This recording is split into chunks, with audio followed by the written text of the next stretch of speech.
وہ حدیث ضرور سنی ہوگی کہ حضرت محمد صلی اللہ علیہ وسلم نے اپنے ایک صحابی کو بھیجا کہ جا کے حضرت معاویہ کو بلا کے لائیں. تو وہ گئے پہلی بار تو انہوں نے کہا کہ کھانا کھا رہے تھے تو انہوں نے کہا میں کھانا کھا رہا ہوں میں آتا ہوں. آپ صلی اللہ علیہ وسلم نے دوبارہ بھیجا, انہوں نے کہا میں کھانا کھا رہا ہوں. انہوں نے کہا دوبارہ پھر تیسری بار بھیجا, تیسری بار انہوں نے کہا میں کھانا کھا رہا ہوں. جب نبی صلی اللہ علیہ وسلم کے پاس واپس آئے تو انہوں نے کہا تھا کہ یہ جب جتنا مرضی کھا لے اس کا پیٹ نہیں بھرے گا. یہ حدیث کہاں ہے؟ یہ دیکھیں جی, یہ وہی ہے. اور اسی کا اچھا ابھی یہ تو چلے آپ کو پتا چل گیا. اچھا ایک منٹ میری بات جی سنو. جی اب یہ جو حدیث شریف جو ہے وہ اس کے متعلق یہ راوی آگے, اب یہ حدیث صحیح ہے یا ضعیف ہے, اس کے اوپر پھر بات ہو. صحیح ہے یا ضعیف ہے, اس کے اوپر پھر بات ہو. بریلویوں نے عشق رسول کا جو لبادہ اوڑا ہوا ہے یہ ایک حادثہ ہے, کیونکہ ان کے کلچر میں ان کو سکھایا جاتا ہے. ذرا سے ہٹ کے اسی نبی کی حدیث انہیں بتائی جائے بخاری مسلم سے, وہ نہیں مانتے. صحیح بخاری کے اوپر تو ہم بات کریں گے بعد میں. مرزا جیلمی کو یہ میرا چیلنج ہے کہ یہ صحیح بخاری کا صحیح نام بتا دے. صحیح بخاری, صحیح مسلم, اس کو کہو کہ صحیح بخاری کا اصل نام کیا ہے. یہ تو اصطلاح ہے کہ صحیح بخاری, وہ ہم بتائیں گے کہ اس کا نام کیا بخاری ہے. کا نام بتائیں جی کیا ہے جی. انہوں نے کہا جی صحیح البخاری نہیں ہے, الجامع الصحیح ہے. چلو جی اے بھی ہو گیا. اس طرح کہنے نال رفع الدین دی حدیثاں ختم ہو گیا بخاری چوں, یا وہ ضعیف ہو گیا. اسے پتہ کیا کرتے ہیں, اس کو کہتے ہیں پرابلم اینڈ. اس کے بعد وہ اپنی پبلک پہ دھاک ڈالتے ہیں کہ جن کو یہی نہیں پتا کہ بخاری کا نام کیا ہے, لہٰذا اگر یہ بخاری سے کوئی حدیث بتائے نا آپ نے نہیں ماننی. یہ ہوتی وجہ.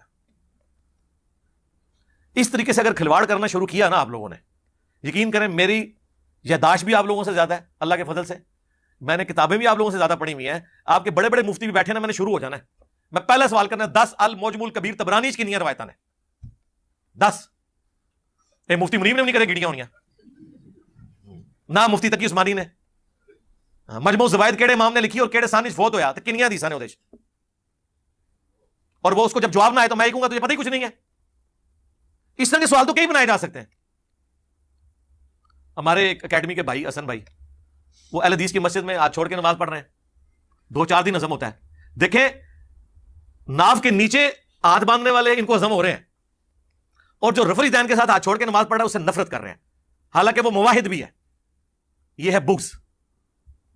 دوسرا پکا مقلد ہے, عقیدوں میں شرک بھی ہے, اس کے ساتھ محبت کریں گے. یہ بغض کی علامت ہے.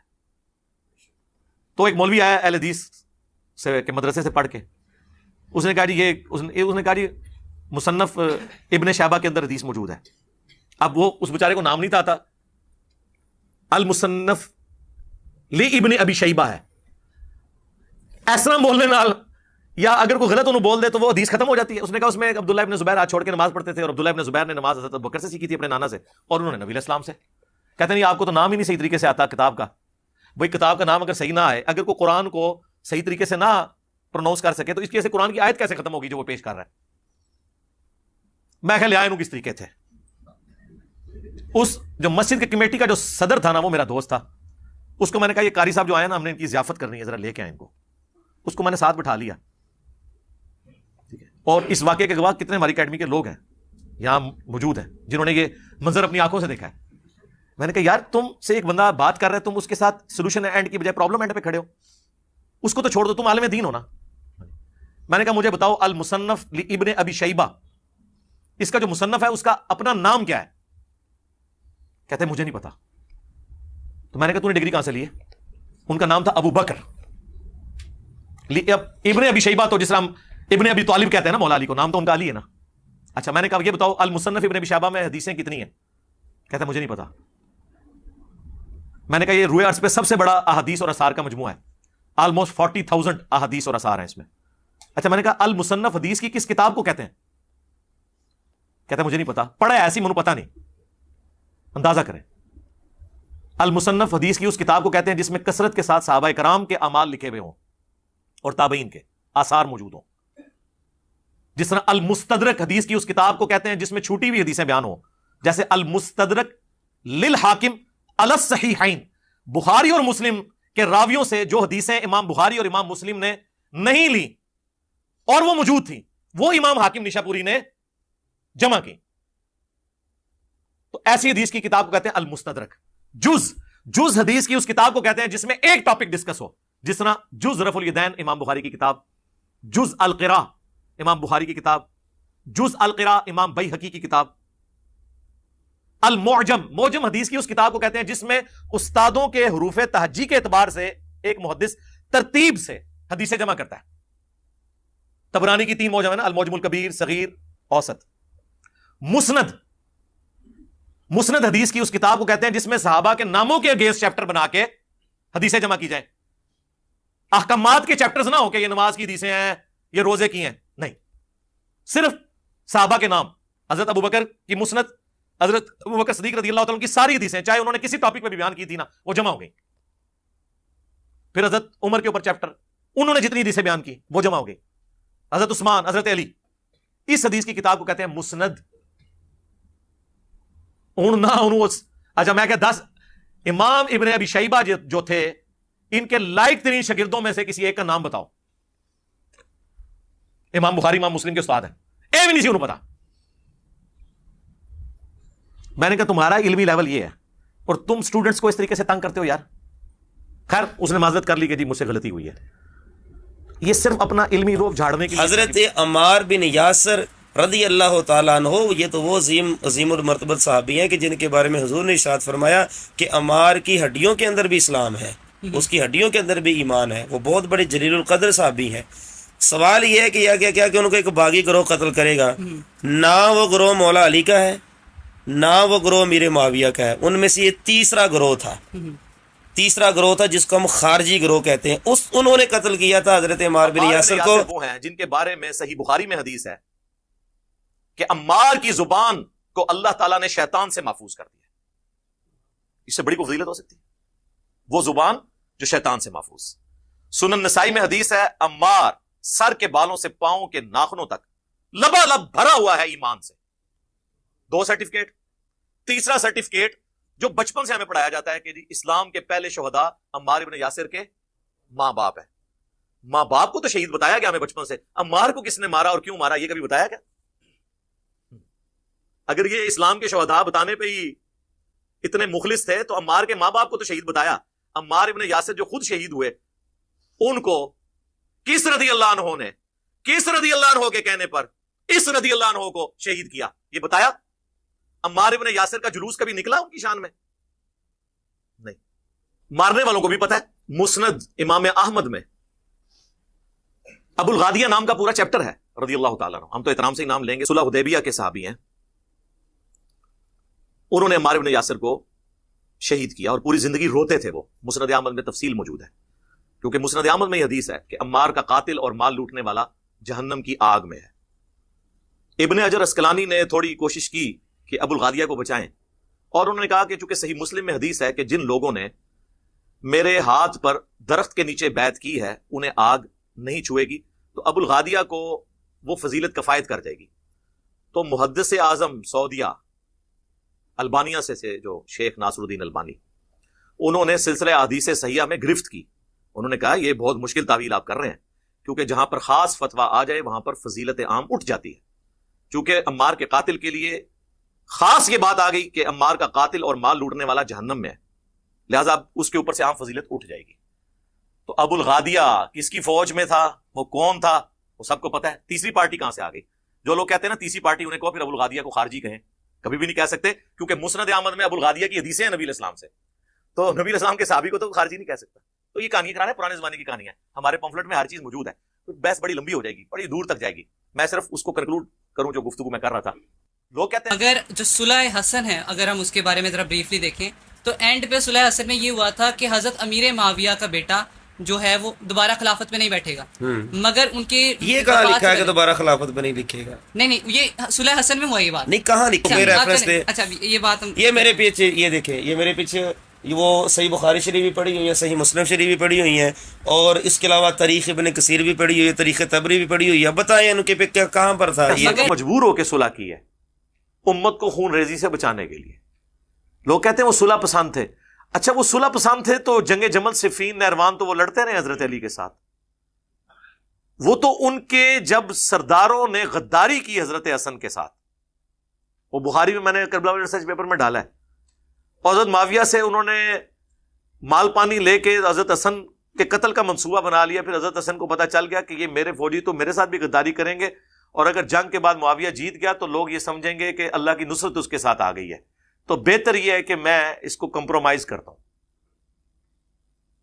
اور انہوں نے صلح کر لی. وہ صلح حسن تھی, اور صلح ہمیشہ شرائط کے اوپر ہوتی ہے, کیونکہ حضرت حسن نے اپنی پوسٹ چھوڑی تھی تو چند شرائط کے اوپر وہ میں نے اس میں ڈالی ہیں, جس میں صرف ایک شرط پہ عمل ہوا ہے, جو مال غنیمت میں اللہ نے حصہ مقرر کیا تھا مال فے والا, وہ ملتا تھا اہل البیت کو. باقی حضرت علی کی توہین اسی طرح جاری تھی. تو یہ صلح حسن کے پیچھے نہ چھپا کریں. صلح حسن منسوخ ہو گئی اسی دن جس دن حضرت معاویہ نے اس کی شرائط توڑ دی اور مرتے ہوئے اپنے بیٹے کو خلیفہ بنایا, جبکہ بات ہوئی تھی کہ امت کو شورا کے اوپر چھوڑیں گے. اور اگر کوئی کہتا ہے نا کہ ہم اس کو نہیں مانتے, تو حضرت حسین پھر یزید ابن معاویہ کے خلاف کیوں کھڑے ہوئے؟ حضرت حسین کا کھڑا ہونا اور کربلا کا ہونا یہ صلح حسن کی منسوخی ہے. آج کی ڈیٹ میں صلح حسن منسوخ ہو چکی ہے. یہ دھوکہ دینا آپ بند کریں. ہمیں تو خیر اس زمانے میں بھی پتا تھا, یہ تو حضرت حسن کی شرافت تھی.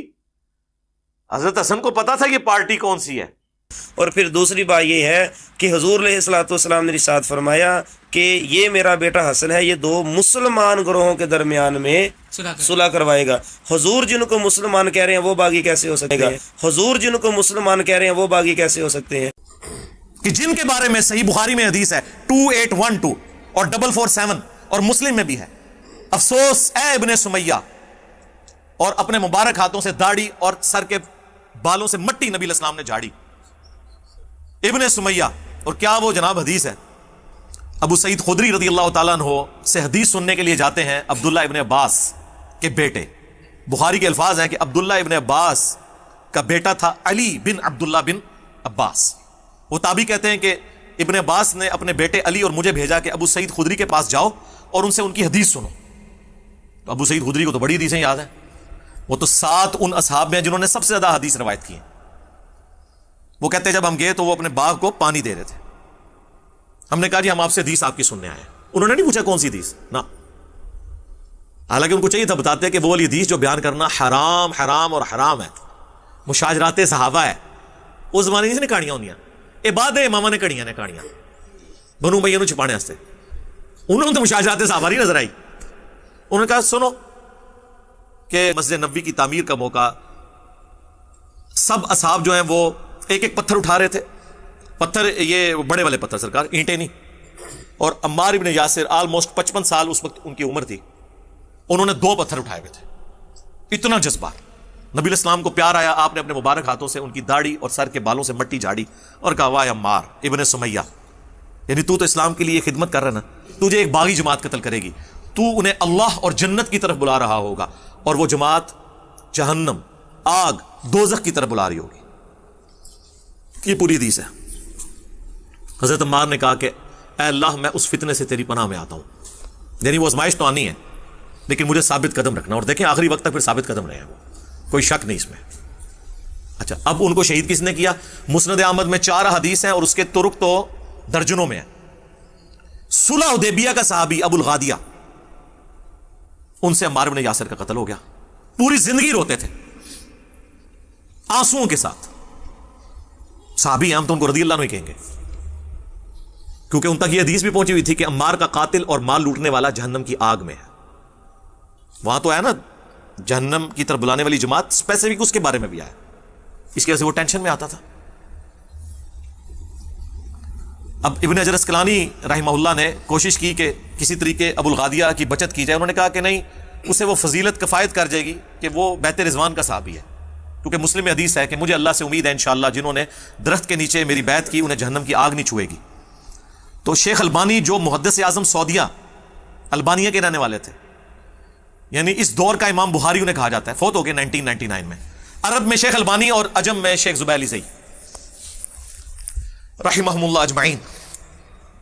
تو انہوں نے ابن حجر پہ گرفت کی. انہوں نے کہا یہ بہت مشکل تعویل ہے جو آپ نے کی ہے, کیونکہ نبی علیہ السلام جب کسی کے لیے اسپیسیفائی کر دیں کہ عمار کا قاتل اور مال لوٹنے والا جہنم کی آگ میں ہے, تو اب اس سے وہ والی عام فضیلت اٹھ گئی, کیونکہ یہاں پہ خاص بات آ گئی.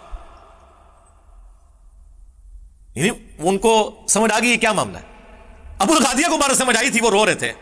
آج کا کوئی مولوی ہوتا ان کو تسلی دیتا کہ حضرت کیوں روندے ہو, اسی آئے نا تہاڈا دفاع کرنے واسطے. بھائی جی جنہوں خوف خدا ہوئے نا وہ نہیں پھر ایک کام کرتا. ہم ایک بنا دیں گے نا کلپ انشاءاللہ ابو الغادیہ, آپ بے فکر ہیں, ہم آپ کے حق میں ایک کلپ چڑھا دیں گے. وہ تو روتے تھے. مسند احمد کے الفاظ ہیں کہ چاندی کا پیالہ پیش کیا گیا پانی پینے کے لیے ان کو, تو انہوں نے کہا میں چاندی میں نہیں پیوں گا, نبی علیہ السلام نے منع کیا. اور پھر اپنے آپ کو مخاطب کر کے کہنے لگے کہ یہ ہاتھ چاندی کے پیالے میں تو پانی پینے کو رسول اللہ کی نافرمانی سمجھتے ہیں, اور ان ہاتھوں نے عمار کو قتل کر دیا. یہ وہ اپنے آپ کو خود کہتے تھے, وہ گلٹ فیل کرتے تھے. آپ اندازہ کریں بس جس کے اندر ایمان, ہم تو ان کے لیے دعا کرتے ہیں کہ اللہ تعالیٰ ان کی نیکیوں کو, ان کی غلطیوں کا کفارہ بنا دے. ہماری تو دعائیں ہیں. مسند ابی الغادیہ پورا چیپٹر ہے مسند احمد میں, ان کے نام پہ حدیثیں ہیں, اور وہ ساری حدیثیں یہی ہیں, اور کوئی حدیث نہیں ہے, اپنے بارے میں ہی ہے کہ مجھ سے یہ ہو گیا. اسی مسند احمد کے اندر موجود ہے کہ عمر بن عاص رضی اللہ تعالیٰ عنہ حضرت معاویہ رضی اللہ تعالیٰ عنہ کو آ کے کہتے ہیں کہ معاویہ عمار قتل ہو گیا, اور رسول اللہ نے فرمایا تھا کہ عمار کو ایک باغی جماعت قتل کرے گی صلی اللہ علیہ وسلم. اس سے پتا چلا کہ حضرت عمر بن عاص کو بھی حدیث پتہ تھی اور حضرت معاویہ کو بھی پتہ تھی. حضرت معاویہ نے کہا کہ تم اونٹ کی طرح اپنے پیشاب میں پھسل رہے ہو. یہ محاورہ تھا عرب کا کہ یعنی خود اپنے قتل کے فتوے جاری کرا رہے ہو. اگر ہماری فوج نے یہ سن لیا وہ تو پھر گئی ساڑھے, تو ہم نے ان کو قتل کیا ہے, اس کو تو علی نے قتل کیا ہے. نہ علی لے کے آتا ساتھ اور ہمارے نیزوں کے درمیان آ کے پھینکتا, نہ وہ قتل ہوتا. اب یہ کتنی دور کی تعویل, یہ اسی طریقے سے تعویل ہے جس طرح یہ لوگ کر رہے ہوتے ہیں. انہوں نے بڑے بھی اس طرح تعویل کرتے سر. اب یہ بہت دور کی تعویل تھی. اچھا یہ تو بات کر دی اہل حدیث کے بہت بڑے امام جن کے نام کے اوپر ان کا نام وہابی پڑ گیا, محمد بن عبد الوہاب. ان کا ایک بیٹا ہے عبداللہ, اس نے کتاب لکھی ہے سیرت الرسول, ہماری ویب سائٹ پہ فری رکھی ہوئی ہے, P D F download کر لیں, 800 صفحوں پہ ہے. صرف نبی علیہ السلام کی مبارک سیرت نہیں, خلفائے راشدین کا بھی کچھ حصہ اس میں ہے, یعنی ایک جلد میں بہترین بیسٹ سیرت کی کتاب ہے. اس میں انہوں نے حضرت علی والے چیپٹر میں یہ حدیث لکھی ہے باقاعدہ. اس کے بعد انہوں نے کمنٹس کیے ہیں یہ پوری حدیث لکھ کے کہ جب یہ خبر حضرت علی تک پہنچی تو انہوں نے پھر جواباً الزامی جواب کے طور پہ, پکی کے طور پہ کہا کہ اچھا پھر حمزہ کا قاتل کیا رسول اللہ تھے کہ نہ وہ عہد میں لے کے آتے اور نہ حمزہ قتل ہوتا. بھئی جو جس کی سپورٹ میں جاتا ہے وہ تو اس کا قاتل نہیں ہوتا. بھئی عمار میری طرف سے لڑ رہا تھا, مارا تم لوگوں نے, اور کہہ رہے ہو کہ جی نہ علی لے کے آتا نہ قتل ہوتا. یہ اسی طریقے سے کہ نہ یہ روڈ پہ چڑھتا اور نہ مخالف سمت کا ٹرک آ کے اسے کچلتا, وہ بیچارہ اپنی سائڈ پہ جا رہا تھا. اور یہ کس نے نقل کیا؟ عبداللہ بن محمد بن عبد الوہاب نے. ادھر نہیں اکتفا کیا انہوں نے, وہ تو پورا چیپٹر ہے اس میں انہوں نے یہاں تک لکھا ہے کہ حضرت معاویہ رضی اللہ تعالیٰ عنہ نے نہ صرف حضرت علی کی بیعت سے انکار کیا بلکہ قتل عثمان کا الزام ان پہ لگا دیا, اور اللہ نے مولا علی کو بری کر دیا.